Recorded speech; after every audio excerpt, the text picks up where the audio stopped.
আমি যদি এই দুটো বস্তুকে ছেড়ে দেই তাহলে এরা ভিন্ন সময়ে মাটিতে পৌঁছাবে ফর শিওর, কিন্তু এখানে একটা ইন্টারেস্টিং ব্যাপার আছে যেটা আমরা আজকে দেখব।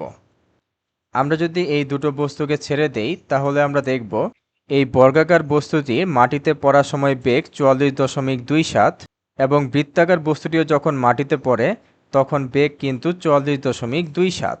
অর্থাৎ দুটো বস্তু ভিন্ন সময়ে মাটিতে পৌঁছালেও মাটিতে আঘাত করার বেগ কিন্তু দুটো বস্তুর জন্য সেম, অর্থাৎ বেগ কিন্তু সেম। তো এমনটা হওয়ার পেছনে কারণ কি সেটাই আমরা একটু অ্যানালাইসিস করি এখান থেকে। আমরা কিছু সময়ের জন্য অ্যাজিউম করলাম যে দুটো বস্তুর ভর হচ্ছে সেম।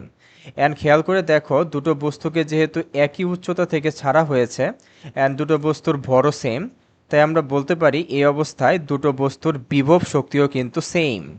এখন বস্তুগুলো যতই নিচের দিকে পড়বে আমরা জানি বিভব শক্তি ততই গতি শক্তিতে রূপ নিবে।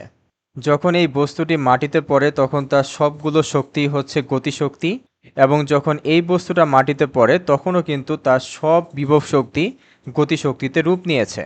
যেহেতু ইনিশিয়ালি সবারই বিভব শক্তি ছিল সেম, তাই মাটিতে পড়ার সময় দুইজনের গতিশক্তিও হবে হচ্ছে সেম।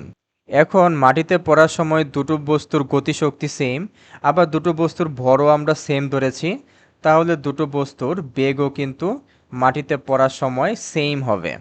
এখন তোমাদের কাছে একটা কোশ্চেন, তোমরা কমেন্টে জানাও, যদি এই দুটো বস্তুর ভর ভিন্ন ভিন্ন হতো তাহলেও কি এরা একই সময়ে মাটিতে একই বেগে মাটিতে পড়তো?